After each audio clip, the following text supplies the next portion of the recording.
தாய் தந்தையாவது இன்னும் ஒரு கனவாக உள்ளதா? அப்போலோ ஃபர்டிலிட்டி தாய் தந்தையாகும் உங்கள் கனவை நனவாக்குகிறது. இலவச ஆலோசனைக்கு கால் செய்யவும் 9953541711. இந்த தமிழ்நாட்டு அரசை, தமிழ்நாட்டு மக்களை, தமிழ் இனத்தை, தமிழ் மொழியை அவர்கள் எப்படி புறக்கணித்திருக்கிறார்கள்? வாக்களிக்கவில்லை என்கிற மக்களுக்காக வஞ்சிக்கிற அந்த நடவடிக்கையை எப்படி அவர்கள் மேற்கொண்டிருக்கிறார்கள்? இது குறித்து இதுவரைக்கும் வாய் திறக்காத பாரதிய ஜனதா கட்சியினுடைய தேசிய தலைவராக இன்றைக்கு தன்னை அடையாளப்படுத்திக் கொள்கிற மாநில தலைவர் அண்ணாமலை அவர்கள் இது குறித்து மதுரையில் ஒன்றுமே பேசல. வெறும் பேச்சு தான் பேசுகிறாரே தவிர, வெறும் காற்று தான் வருதுன்ற மாதிரி அண்ணாமலையிட்டிருந்து பேச்சு தான் வருதே தவிர, இந்த திட்டங்களுக்கெல்லாம் நிதி வாங்கி கொடுப்பதற்கு ஏதாவது முயற்சி செய்திருந்தால் தமிழ்நாட்டினுடைய பிரச்சனைகள் தீரும். பாரதிய ஜனதா கட்சியினுடைய தேசிய தலைவர் அண்ணாமலை அவர்கள் மதுரையில் பொதுக்கூட்டத்திலே, நன்றி அறிவிப்பு பொதுக்கூட்டத்திலே பேசியிருக்கிறார்கள். அப்படி பேசுகிற போது எங்கள் பெயரை உச்சரித்து, மாண்புமிகு கூட்டுறவுத்துறை அமைச்சர் அவர் பெயரை உச்சரித்து, எங்கள் பெயரையெல்லாம் உச்சரித்து, எங்களை மதுரையை தாண்டி யாருக்கும் தெரியாது என்று அவர் ஒரு விமர்சனத்தை வைத்திருக்கிறார். அதை பற்றி நாங்கள் கவலைப்படவில்லை. இப்போது உதயகுமாரோ செல்லூர் ராஜோ யார் பெயர் யாருக்கு எந்த மாவட்டத்தில் தெரிகிறது என்பது தமிழ்நாட்டினுடைய பிரச்சனை அல்ல. தமிழ்நாட்டிலே இருக்கக்கூடிய பிரச்சனைகள் இன்றைக்கு அண்ணாமலை மதுரையில் பேசிவிட்டு சென்றதுனால அதற்கு பதில் சொல்ல நான் கடமைப்பட்டிருக்கின்றேன். கடந்த மாதம் 23ஆம் தேதி மத்திய பட்ஜெட் தாக்கல் செய்யப்படுவதற்கு முன்பாக மாண்புமிகு தமிழ்நாடுடைய முதலமைச்சர் நம்பிக்கையோடு மத்திய அரசாங்கத்திற்கு சில கோரிக்கைகளை முன்வைத்தார்கள். அதில் 3 ஆண்டு காலமாக தமிழ்நாட்டிற்கு வளர்ச்சிக்கான விடுவிக்கப்படாத நிதியை விடுவிக்க வேண்டும் என்றும், சென்னை மெட்ரோ ரயில் திட்டத்திற்கு நிதி ஒதுக்கீடு செய்ய வேண்டும் என்றும், தாம்பரம் செங்கல்பட்டு இடையே மேம்பால விரைவு சாலை திட்டத்திற்கான ஒப்புதல் வழங்க வேண்டும் என்றும், மதுரை மற்றும் கோவை மெட்ரோ ரயில் திட்டங்களுக்கு ஒப்புதல் வழங்க வேண்டும் என்றும், தமிழ்நாட்டில் ஏற்கனவே அறிவிக்கப்பட்டுள்ள மற்றும் புதிய ரயில் திட்டங்களை விரைந்து செயல்படுத்திட போதிய நிதி ஒதுக்கீடு செய்ய வேண்டும் ஆகிய கோரிக்கைகளை நிறைவேற்றுகின்ற வகையில் பட்ஜெட்டில் இந்த அறிவிப்புகளை வெளியிட வேண்டும் என்று முதலமைச்சர் அவர்கள் கேட்டுக்கொண்டார். ஆனால் நடந்தது என்ன? தாக்கல் செய்யப்பட்ட பட்ஜெட்டில் இந்த கோரிக்கைகளை அவர்கள் தள்ளுபடி செய்ததோடு மட்டுமல்லாமல், இந்த கோரிக்கைகளை அவர்கள் கவனத்தோடு அதில் இடம்பெற செய்வதை தவிர்த்து இதையெல்லாம் ஒட்டுமொத்தமாக புறக்கணித்து விட்டார்கள். அது மட்டுமல்ல, புதிய அறிவிப்புகளும் புதிய திட்டங்கள் எதுவுமே தமிழ்நாட்டுக்கு இந்த நிதிநிலை அறிக்கையில் இடம்பெறவில்லை.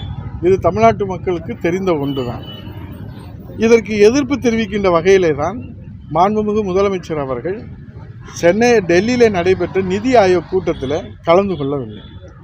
அவர் எதிர்ப்பு தெரிவித்த காரணத்தினால அவரை தொடர்ந்து இந்தியா கூட்டணியில் இடம்பெற்றிருக்கிற முதலமைச்சர்களும் நிதி ஆயோக் கூட்டத்தில் கலந்து கொள்ளவில்லை. கலந்து கொண்டவர்களுக்கும் அங்கே என்ன அவமானம் நடைபெற்றது என்பது ஊடகங்களே செய்தியாக இருந்தது. அப்போது டெல்லியில் இருந்து காணொளி மூலமாக பேட்டியளித்த ரயில்வே அமைச்சர் அஸ்வினி வைஷ்ணவ் அவர்கள் இந்த பட்ஜெட்டில் தமிழ்நாடு ரயில்வே திட்டங்களுக்கு 6362 கோடி ரூபாய் ஒதுக்கப்பட்டுள்ளதாக அவர்கள் அறிவித்தார்கள். அது மட்டுமல்லாமல் இது காங்கிரஸ் கட்சி தலைமையிலான ஐக்கிய முற்போக்கு கூட்டணி அரசாங்கத்திலே ஒதுக்கியதை விட 7 மடங்கு அதிகம் என்று பெருமை பேசினார்கள்.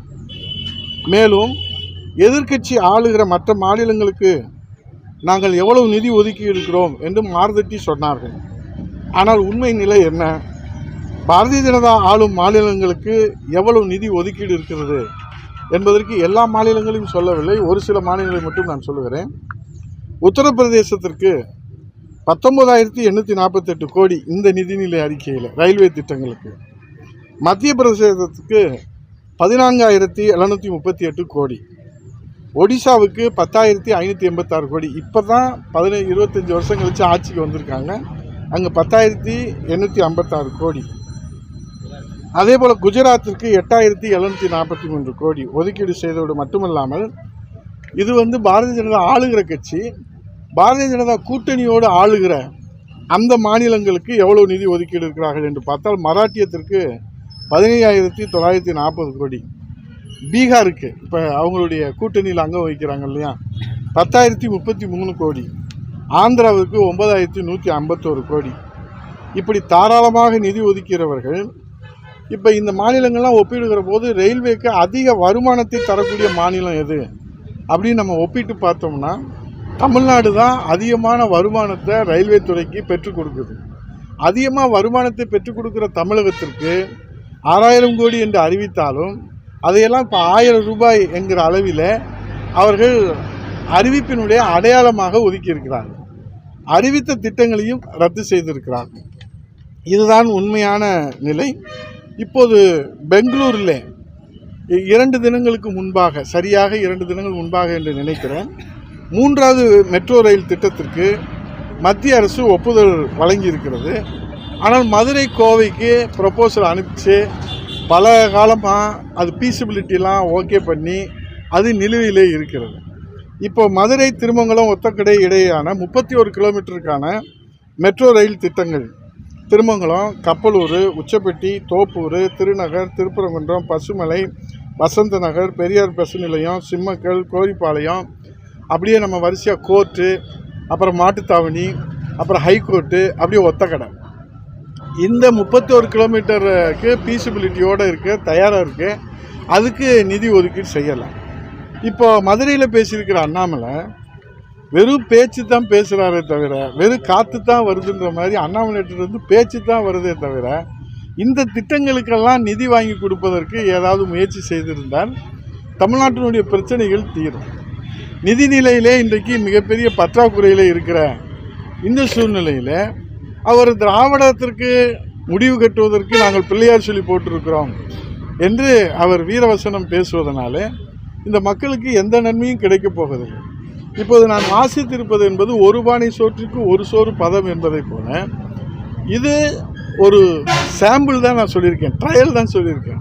இன்னும் தோண்டி பார்த்தோன்னு வச்சுக்கோங்க, இந்த தமிழ்நாட்டு அரசை, தமிழ்நாட்டு மக்களை, தமிழ் இனத்தை, தமிழ் மொழியை அவர்கள் எப்படி புறக்கணித்திருக்கிறார்கள், வாக்களிக்கவில்லை என்கிற மக்களுக்காக வஞ்சிக்கிற அந்த நடவடிக்கையை எப்படி அவர்கள் மேற்கொண்டிருக்கிறார்கள், இது குறித்து இதுவரைக்கும் வாய் திறக்காத பாரதிய ஜனதா கட்சியினுடைய தேசிய தலைவராக இன்றைக்கு தன்னை அடையாளப்படுத்திக் கொள்கிற மாநில தலைவர் அண்ணாமலை அவர்கள் இது குறித்து மதுரையில் ஒன்றுமே பேசலை. ஆனால் எங்களை வசைப்பாடுவதிலே அவர் நேரத்தை செலவிடுகிறார்.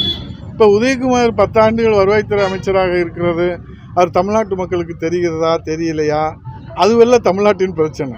தெரிஞ்சாலும் ஒன்றும் இல்லை, தெரியாட்டாலும் ஒன்றும் இல்லை. நீங்கள் பாரதிய ஜனதா கட்சி மத்தியில் ஆளுகிற கட்சியாக இருக்கிறத அதை பயன்படுத்தி வெள்ள நிவாரண நிதி வாங்கி கொடுத்துருக்கலாம். பாரத பிரதமரோட உங்களுடைய இன்ஃப்ளூயன்ஸை, உங்களுடைய செல்வாக்கை பயன்படுத்தி கூட்டு வந்து ஒரு ஆறுதல் சொல்லியிருக்கலாம். தமிழ்நாட்டு மக்களுக்கு நிதி தரவாட்டாலும் பரவாயில்லை, ஒரு ஆறுதலாவது சொல்லியிருக்கலாம். அதுக்கு கூட நீங்கள் எந்த முயற்சி எடுக்கலை, எந்த விதமான நடவடிக்கை எடுக்கலை. ஆனால் காலையில் எங்கே பேசினாலும் எங்கள் புரட்சி தமிழர் கழகத்தின் நிரந்தர பொதுச்செயலாளர் ஐயா எடப்பாடியாரை நீங்கள் வசைப்பாடுவதையே வாடிக்கையாக வச்சுருக்கிறீங்க. எப்படி 2 கோடி தொண்டர்கள் 8 கோடி தமிழர்கள் பொறுத்து கொள்வாங்க? இன்றைக்கு புரட்சித்தலைவருடைய 100ஆண்டு விழாவையில் எப்படி கொண்டாடினோம்? இதே மதுரையில் சங்க வைத்து தமிழ் வளர்த்த மதுரையில் தொடங்கி கோடிக்கணக்கான மக்களுக்கு நலத்திட்டங்களை வழங்கி கோடிக்கணக்கான நிதிகளை ஒதுக்கீடு செய்து இப்போ கூட மதுரைக்கு பார்த்திங்கன்னா கூட்டு குடிநீர் திட்டம் இன்றைக்கு லோயர் கேம்ப்லேருந்து கொண்டு வந்து 40 ஆண்டு காலத்திற்கு பற்றாக்குறை இல்லாமல் செய்வதற்கு திட்டம் கொடுத்துருக்கு. அது எதில் கொடுத்தாங்க? புரட்சித்தலைவருடைய 100ஆண்டு விழாவில் கொடுத்தாங்க. மாவட்ட ஆட்சித்தலைவர் அலுவலகம் கூடுதல் கட்டடம் காலங்காலமாக நிலுவையில் இருந்தது. சுதந்திரம் அடைஞ்சு 78 ஆண்டுகளுக்கு பிறகு இன்னும் ஒழுங்குற கட்டடத்தில் இருந்தாங்க.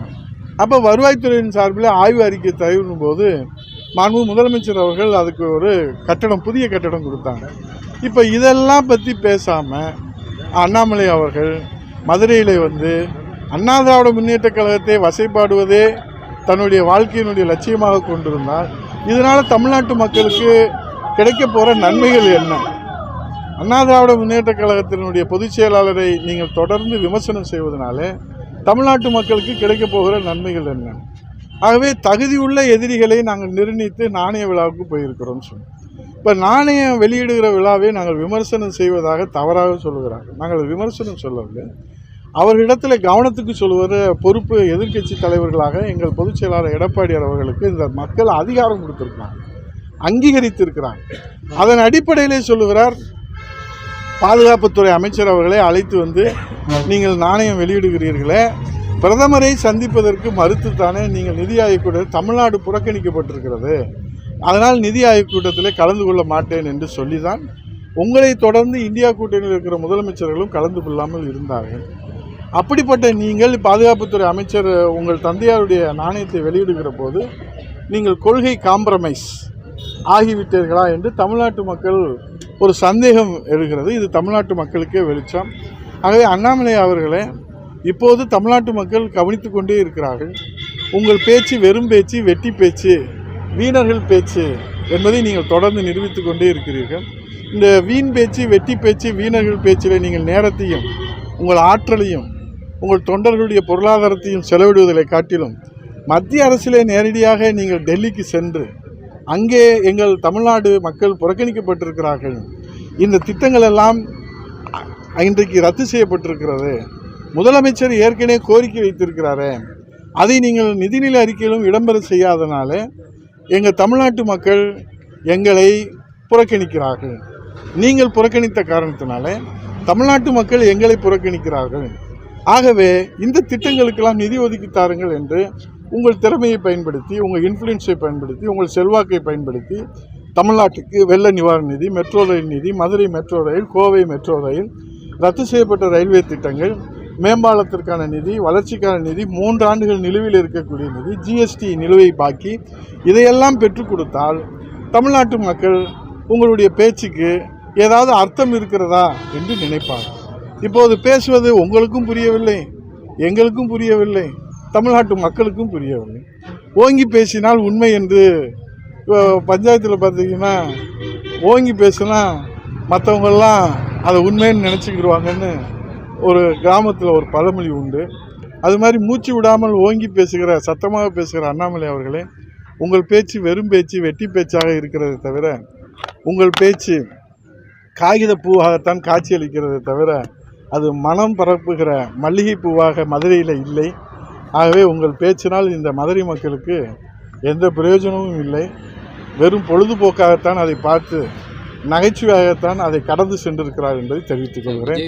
நாளைய தினம் நம்முடைய உண்ணாவிரத அறப்போராட்டத்திற்கு அனைத்து பிரிவினரையும் வர வேண்டும் என்று எங்கள் அனைவரின் சார்பிலே உங்களை வணங்கி கேட்டுக்கொள்கிறேன். தாய் தந்தையாவது இன்னும் ஒரு கனவாக உள்ளதா? அப்போலோ ஃபர்டிலிட்டி தாய் தந்தையாகும் உங்கள் கனவை நனவாக்குகிறது. இலவச ஆலோசனைக்கு கால் செய்யவும் 9953 541 711.